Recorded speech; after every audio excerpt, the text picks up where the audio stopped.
Welcome to our Global Impact Forum discussion.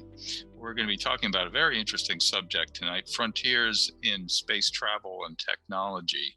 And we have two very experienced guests to talk about that. I'm Jim Motavalli. I'm a freelance writer on all sorts of topics, but this one is very near and dear to my heart. Our guests are Marc. He's the CEO at the Luxembourg Space Agency, and Jane Poynter, who's the founder and co-CEO at Space Perspective. So let me just start by asking both of you to tell us a little bit about what you do and how you got into covering space as a topic. Marc, we can start with you. Yes, hi Jim, and thank you very much for having this opportunity to participate to this forum. Yes, I'm an engineer by background, and in fact, I have never really decided to work within the sector of space when I have done my studies and my PhD.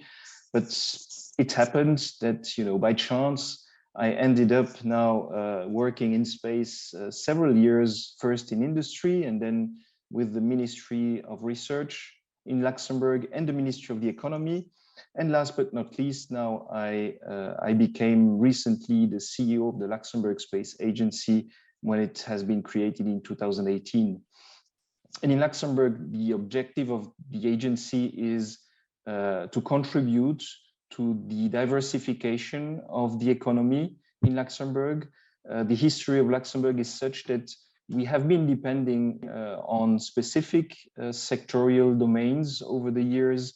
And so there is a long tradition in trying to keep a diversification of this economy, and space is one of the paths that the government decided to investigate and to develop. And so this is the main mission of the space agency. Jane, I believe your route to space took you through biosphere too, so you didn't directly go into space either. So tell us a little bit about your odyssey there. You're exactly right. And hello, everybody. Thrilled to be here also. So my foray into space started at Biosphere 2. So I went into the biosphere because I thought it was the closest thing I was ever going to get to going to Mars, because it is, in fact, at least at that time, it was a prototype space base that was also being used to learn more about our planetary biosphere. So the idea being that Biosphere 1 is planet Earth, and we were building the very first human-made biosphere that I was lucky enough to be on the design team for. And then I went in and lived inside with 7 other human beings and 2,800 other species of plants and animals. And we lived in there for 2 years and 20 minutes. And it was an incredibly exciting experience. And what was fascinating about it, Jim, is so many things. But what's pertinent to what I'm doing today is that while I was in there, really like most astronauts, you know, I thought I was going into the biosphere to really learn what it was like to be on Mars or something like that. And what I actually discovered was our Earth, our planetary biosphere. And that's very similar to what happens with astronauts when they go to space. So I knew moment for moment that the plants around me were giving me my oxygen. I was giving them their CO2. You know, I was giving the CO2 to the plants that were making my food. There was this incredible interaction. I could see the edges of my world. And so, of course, by extension, I had this very profound experience of connecting to our global biosphere. Well, so ever since that time, and having spoken to many, many astronauts about their experience of being in space and seeing our planetary biosphere from that vantage point, I've wanted to take as many people as possible to space. And now that's coming true with Space Perspective. It's been a 30-year odyssey. And much like the space travel industry itself, whereas something of an overnight success that's been decades in the making. It does seem that in space, we went through a period of not much happening there, but now we're seeing it get faster. It's almost, you could compare it to what's happening with electric cars, which was moribund for a long time, like 100 years. And all of a sudden we're take over. And now we have private companies that are working to build space capability. You know, with people like Jeff Bezos and Elon Musk competing in the space. Well, let's start with you, Marc. What do you think of the private enterprise that's going into developing space travel? So this is quite in line with the type of things we want to support in Luxembourg. And what we are trying here really to support is a wider commercialization of space.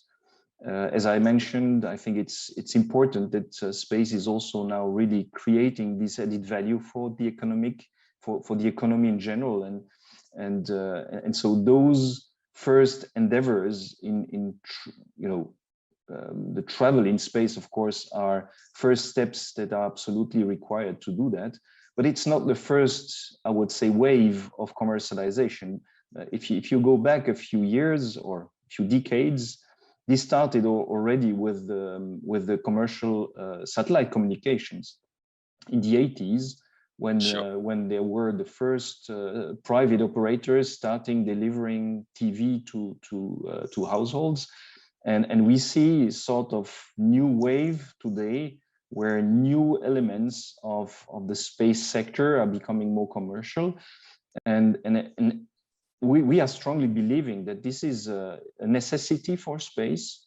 We have to go, or space needs to go beyond what it has been doing over the years. So I would say not only space for space, but also going beyond space. And there are so many new opportunities also using space infrastructure, space data, you know, space information in general for many other sectors around the of the economy and around the world. And I believe this is now a wave that that will happen over the next few years. And I think traveling to space and as Jane said, bringing more people to space will also be a motivation to continue developing that. And we see already also, again, in the US, a lot of companies that are developing now services to go to the surface of the moon. And so we see here really an enormous momentum that has been created, I think, probably about 10, 12 years ago with the launchers, with private or more privately driven launchers.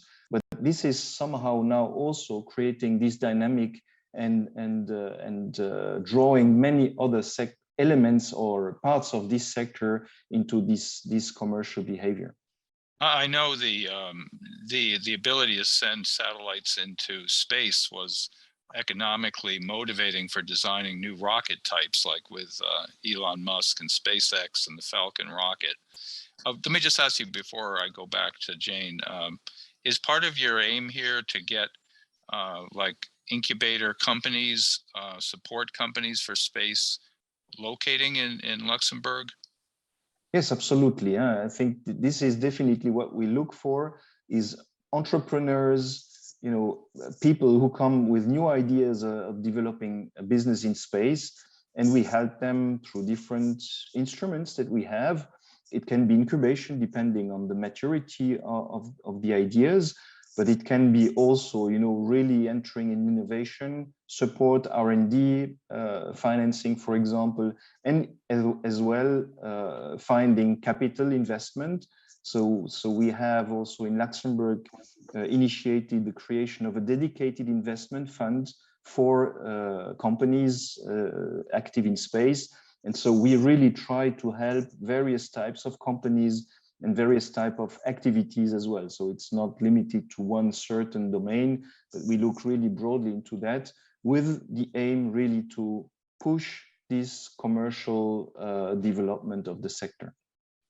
Jane, we had an effort, global effort. There's not a lot of things countries around the world agree on, but we agreed to say, take Antarctica and make it certain international rules for it. And in space, I think we have something like that.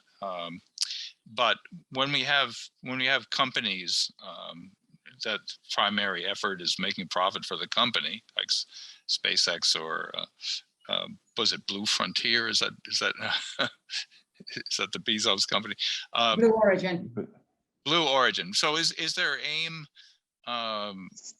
Does that get contradictory? I mean, can their aims clash with like the international effort of making space sort of a neutral area? Mm.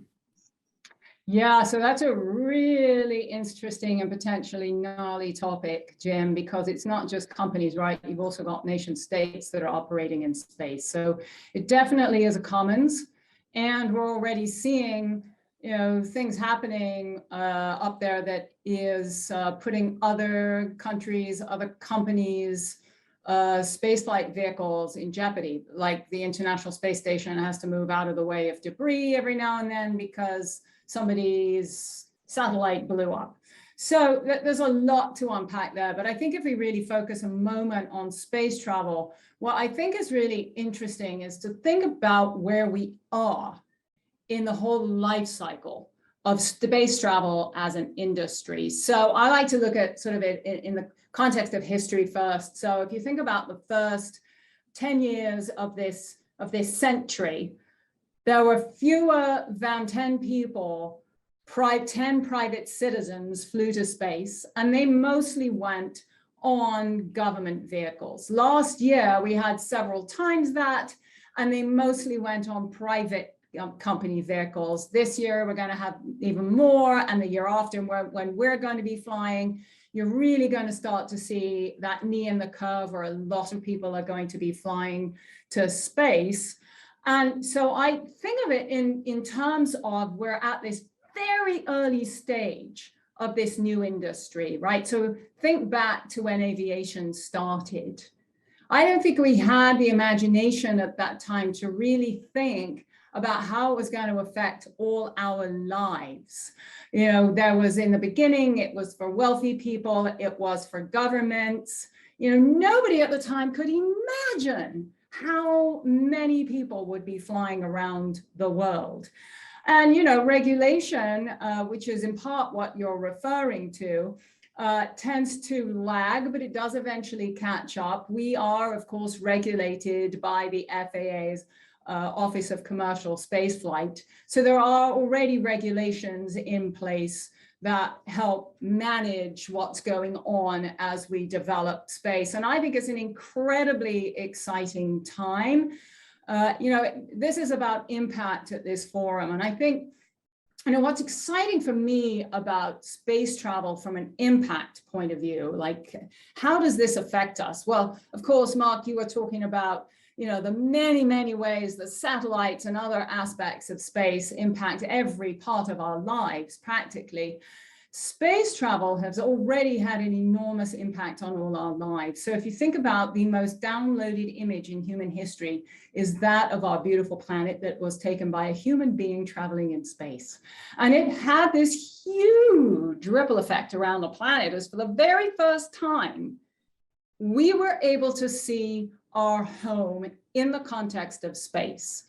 And it had a huge impact on the environmental movement, our ability to see ourselves as this singular human family. Now imagine that you have hundreds of thousands of people going to space and having that experience that astronauts talk about of seeing Earth in space and all that implies. I mean, astronauts talk about it as this deeply moving experience. And in fact, you'll see that when they come back from space travel, they get more involved in social and environmental causes than before they went. So not only does it sort of open up their eyes to this beautiful planet, you know, this oasis in this vast desert of space, you know, it actually also tends to bring them much closer to the planet and to our singular human family. So I think when we think about where we are in the life cycle of this industry, we're at its very early stages, and it is going to change all our lives forever. Maybe I should ask you both this question. Will we actually be establishing a colony on Mars as Elon Musk wants? And actually, just before we get to that, let me say that for people just tuning in, we're talking to Marc Series, who is the CEO at Luxembourg Space Agency, and Jane Poynter, who's the founder and co-CEO of Space Perspective. We'll get into what Space Perspective does in a little bit. But Marc, what do you think? Do you think that that's actually a Mars colony is a feasible thing? I mean, it does seem to me that what excites people about space travel is having a goal. And our goal for a long time was to land people on the moon, which we did in 1969. So is having that kind of goal, a Mars colony, a feasible thing, or is it still a pretty distant dream? It's certainly a good question, not easy to answer. I think that it's a matter of time, and this will inevitably happen one day. I think the most difficult is now to exactly try to anticipate when exactly that can happen. But I think if we intensify again the activities in space, and I think there are a lot of developments that will be able to be validated and demonstrated on the moon now over the next few decades, I think this will create an enormous leverage to go beyond the moon. And there is also something maybe I forgot to mention. We have a specific initiative in Luxembourg called spaceresources.lu, where we try to encourage or to promote the use of space resources. And I think this is also something I believe that will be a must for the future development of space activities. If humanity starts going, farther away, of going to the moon, it's a matter of few days. I mean, probably you can imagine having a lot of activities taking things back and forth from the Earth, but even there, I believe we need to develop also the capability to use the resources we will have on the moon. But definitely to go to Mars, I mean, we have to reflect completely differently. We're not going to Mars just for a few days and then coming back. I would say that the big change with respect to the moon is that there we really have to think of a more permanent colony. Otherwise, it will never make sense.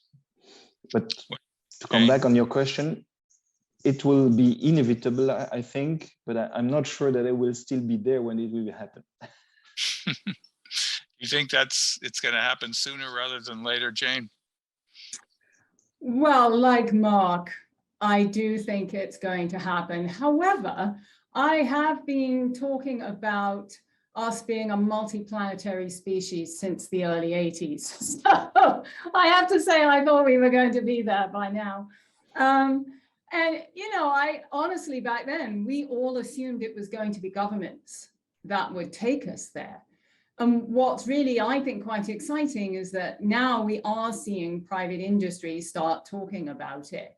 And what I think is really interesting, back on the earlier topic of sort of where is this industry and what is the momentum that's going to drive us forward to somewhere like the moon and then later on Mars, is this sort of bringing up of the entire industry. So what's in the space tourism, space travel industry, it's just getting to the point of maturation where you're beginning to get actual operators, people who are actually flying people to space. We only have really two right now, which is, Blue Origin and SpaceX.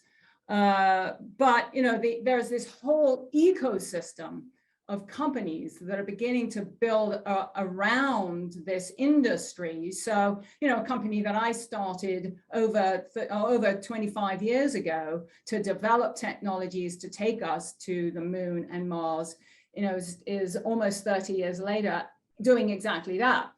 It's taken a while because of all the technologies that have been needed. And frankly, the market, there has to be a market. Can't just go there for no reason because we all want to go. There has to be, for private industry, there obviously has to be financial return, and there has to be money going into the industry. So what's happening in space travel now is we are getting money coming into being highly attracted to this industry because the demand is so huge.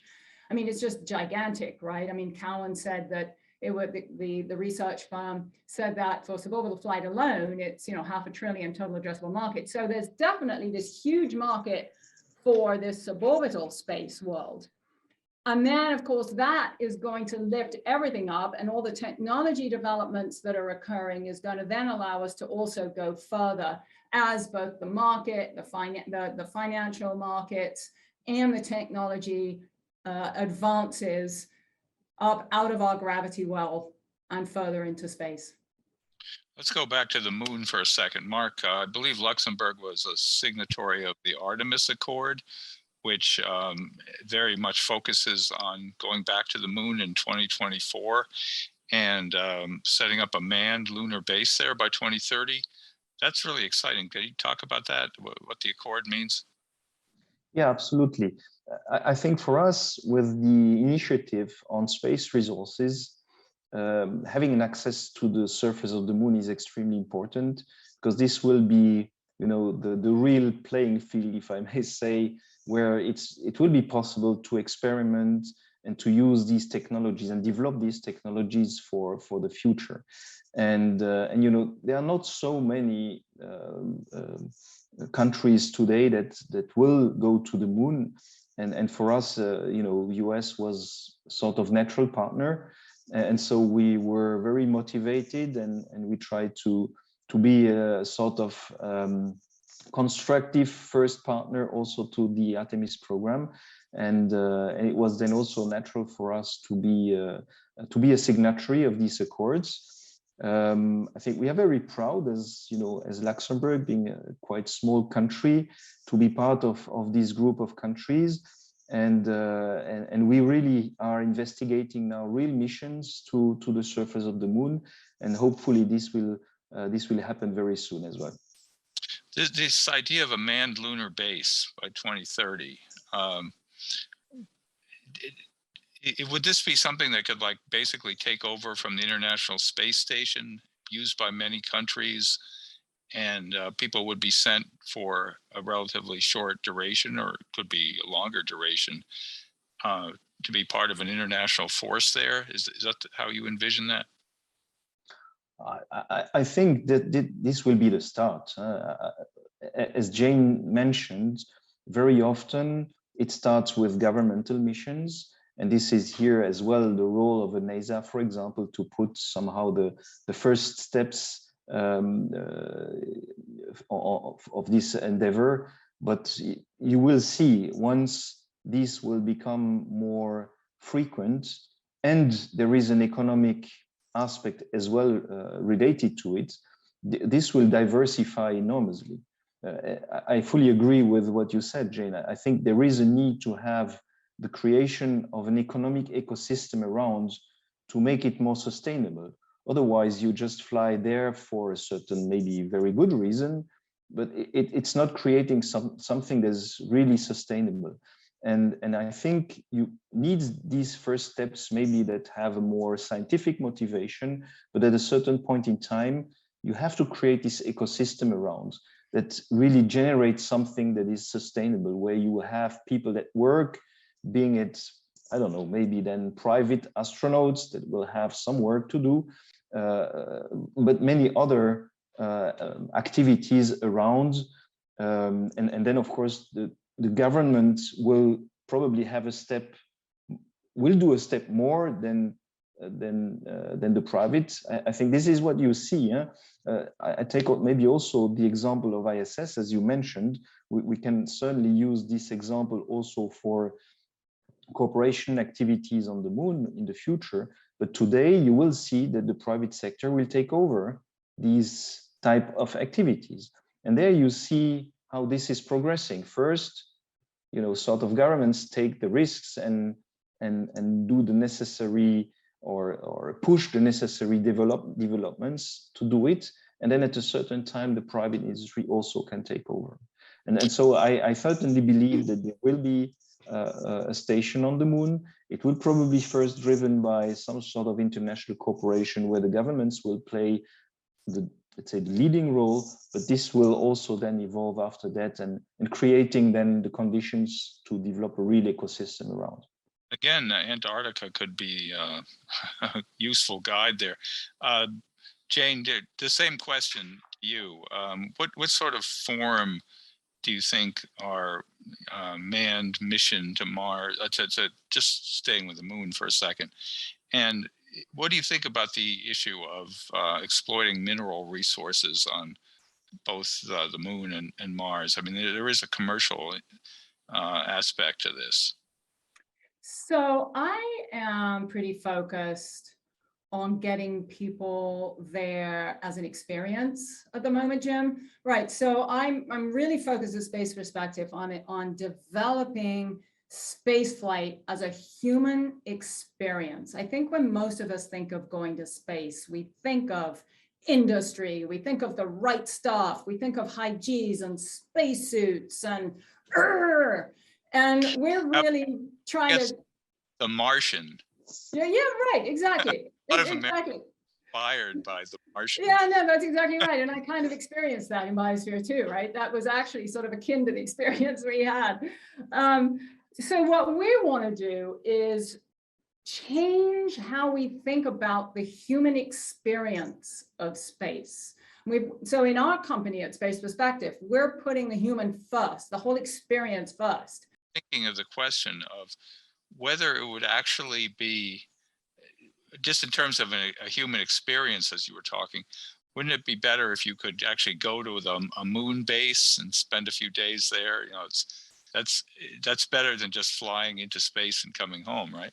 Yeah, but you know what, Jim? There are not many people that want to do that yet, right? So the way we think about it is we have to build this groundswell of people that actually embrace the idea of going to space, because right now most people think of going to space as the incredibly uncomfortable, dangerous, why on earth would I want to do it? You know, what we're trying to do is actually throw open the doors to as many people as possible by making the whole idea of spaceflight completely accessible. So we're starting there, right? So we're starting with the idea of, come on, come all, we're going to take you in a space lounge.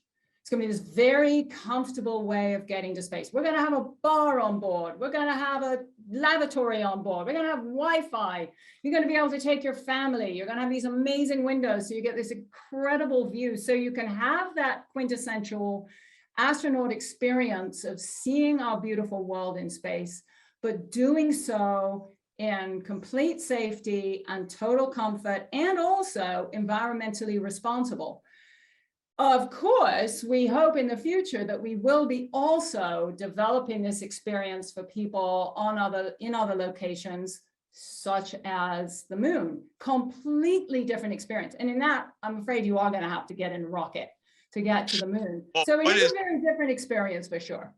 What is the timetable for what you're talking about, these luxury lounges that take you into space? Do you have a timetable for that? Absolutely. We are currently building our capsule for Spaceship Neptune. We had a test flight last year that went impeccably well.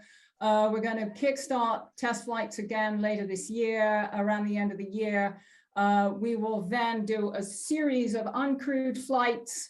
And then around the end of 23, we'll have our first human flights, and then we'll be into commercial flights around the end of 24. So pretty quickly. And initially, we're going to be flying right from here in Florida, which is where I'm speaking to you from at the Kennedy Space Center. And then we will very quickly start having locations around the world from where we operate. How long an experience would that be? Like, from start to finish? Yeah, so the initial experience is going to be, just for the flight itself, is 6 hours. So you're going to space at a roaring 12 miles an hour.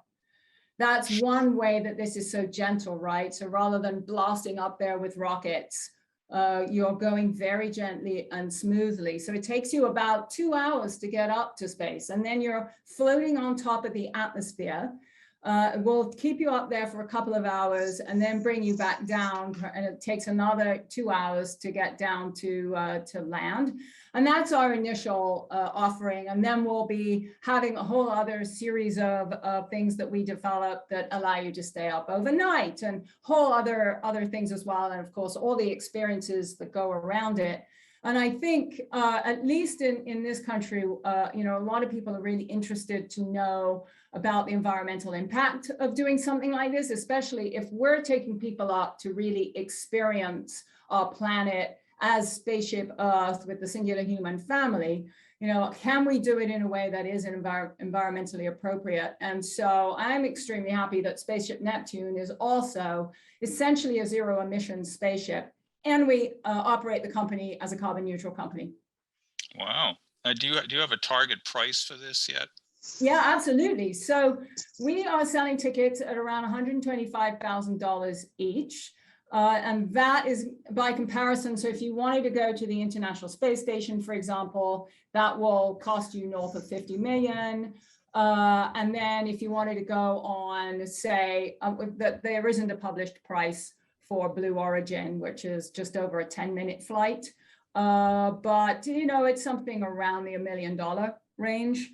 And so, you know, we're working to bring the price down. So we're first incredibly physically accessible, and then we want to be increasingly financially accessible for people.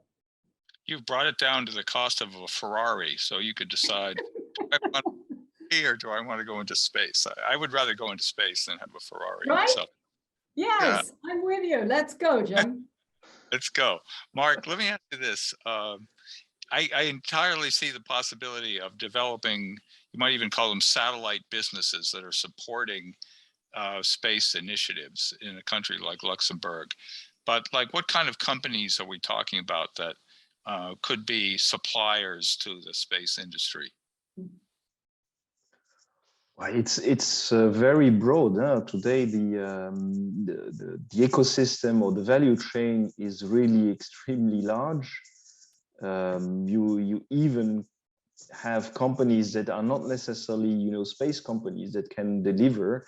But what I would say is that here, what's happening today is rather the creation of new companies. That's happening a lot for the moment, rather than really having, well, the traditional ones will certainly continue delivering what they can deliver, but I think the innovation is rather in developing new services and creating, you know, new demands with customers. And here, if we take space travel, this is also a driver for new services in the future.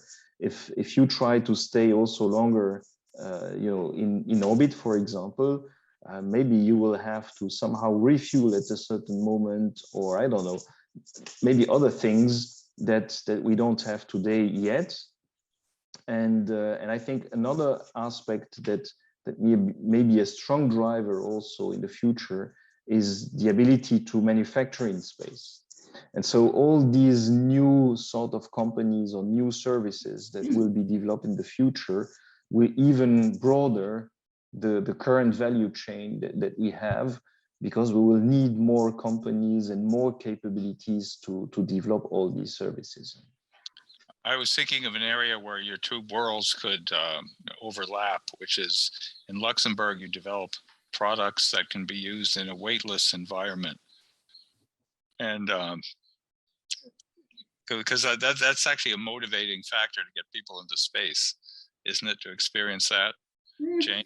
No, actually. So what's interesting, so in my opinion, for a lot of people, actually the microgravity is a distraction because it can make you feel quite nauseous. Look, it's fun. And if you want to do it, you can go on an airplane. Zero G does it. There's one in Europe that does it. So you can actually go buy an airplane flight that gives you simulated microgravity, which is amazing. I've done it. It's really fun. But say again? You didn't get sick?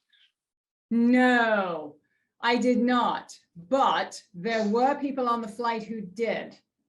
So having said that, what we're doing with Spaceship Neptune, we've sort of separated all these different component parts of space travel, and we're really focusing on that transformational experience of seeing Earth in space, so that people don't have to be concerned about, wow, am I going to feel sick for 6 hours and all of that. They just, honestly, if you can get on a commercial airplane, you can get on Spaceship Neptune. That's how we're designing it, to be that accessible for people. So when you're standing there chatting with your friends, looking out this amazing window, you can be, with your glass of champagne or whatever, and you can't really do that if you have microgravity. So we're really happy to be able to offer this incredible experience. And it's really fun talking to astronauts about their experience. And they, as I'm sure you've done, they will all talk about amazing opportunity to sit in a relaxed way, even just for a few minutes, looking out the window without distraction at that amazing view. You get that iconic thin blue line of our atmosphere, the completely black space, and I talk to so many, and it's exciting to hear them speak about what are the coolest things to see from space, and they'll say, well, everything, of course. And then you hone in a bit more, and they talk about how where you see land and sea come together is the most amazing thing because of the colors. And in fact, astronaut Jeff Hoffman, who's our senior technical advisor, and is the reason that we can actually get Hubble Space Telescope images, is because he was one of the astronauts who did the EVA to fix its vision. So he'll say one of the most incredible places to see is in the Bahamas. There's these amazing, beautiful areas there to see where the land and sea comes together, but also what you recognize from space. So seeing something that you recognize. So for Americans, of course, Florida, everybody recognizes Florida. And of course, in Europe, the boot of Italy, whatever it is, right? So Jane, aren't there certain man-made objects you can actually see from space, like the Great Wall of China? Absolutely, yeah, like the pyramids. If you're in some parts of the Med, you'll be able to look over and see the pyramids completely. And then that tells you how big the Earth is. And what every astronaut will tell you is, wow, it's not that big. How can that not bring us together as a species, Jane? I mean, exactly. Really this is the fundamental underlying DNA of our company, right? Is that it is not our business as a company to tell people how to think. It is our business to give people this unbelievable experience. And some of them will have that incredible experience of exactly what you're talking about, which we call the space perspective. You bet. Well, Marc, we just have like a minute left. Where would you like to be in 10 years with the Luxembourg Space Agency? What would you like to see happen over that time period?